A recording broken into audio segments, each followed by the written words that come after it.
Updated 5 October 2017, 9:55 AEDT. U.S. President Donald Trump's whirlwind visit to Puerto Rico was supposed to dispel the notion some hurricane victims are more equal than others, but for many on the Caribbean island, it had the opposite effect.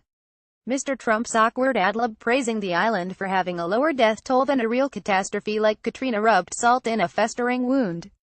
Over the weekend, the mayor of San Juan, Carmen Yulín Cruz, criticized the federal government's hurricane response as woefully inadequate. "This is a people are dying story." Mr. Trump retaliated with a Twitter barrage which faulted her poor leadership and criticized residents who want everything to be done for them when it should be a community effort. Pulitzer Prize-winning playwright Lin-Manuel Miranda, whose father is Puerto Rican, was one of those who fired back. "She has been working 247. You have been golfing," he added. And on Saturday Night Live, a golf shirt-clad Alec Baldwin spoofed Mr. Trump, saying, "We want to help you, but we have to take care of America first."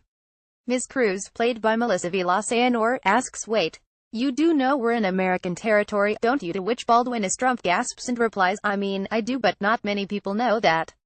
Mainland forgets Puerto Rico's power of comedy is that it delivers home truth with a punch. A recent poll in the U.S. revealed an astonishing 54% of Americans had no idea Puerto Ricans were their fellow Americans.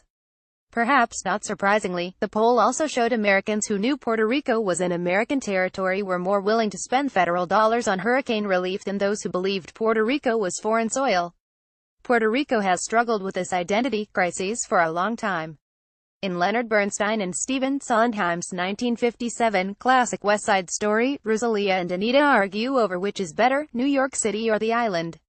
The song America includes this chorus: "Immigrant goes to America, many hellos in America, nobody knows in America, Puerto Rico's in America, second-class citizens." It's no wonder the 3.5 million residents of Puerto Rico have often felt like second-class citizens. Yet, for more than 100 years, Puerto Rico has been a vital, vibrant part of America, with Puerto Ricans on the island and the mainland influencing everything from art to sport, politics to food, music to the military. New York, where I lived for 15 years, is home to the largest Puerto Rican population of any U.S. city. The Puerto Rican Day Parade every June draws about 2 million spectators to the city.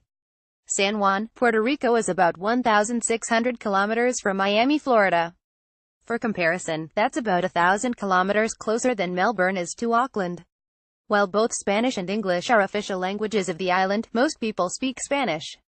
The island only became a U.S. territory after the Spanish-American War at the end of the 19th century, a time of manifest destiny meets American exceptionalism with a dollop of Age of Empire. At the end of the shooting, Spain relinquished its claim to Cuba and gave the U.S. the Philippines, Guam and Puerto Rico. All along, Puerto Rico has been debating its own identity and future, whether that be as part of the U.S. or independence. Taxation without representation. Her story is complex. Puerto Rico's history continues to evolve, and there are asterisks. In brief, Puerto Rico is a U.S. Commonwealth. That means PR has its own local government, kind of like a U.S. state.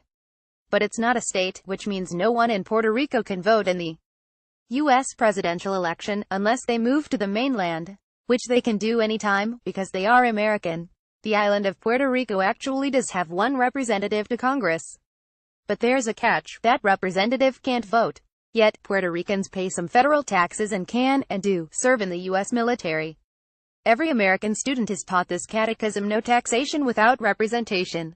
But unless and until Puerto Rico becomes the 51st state in the Union, those words don't quite apply.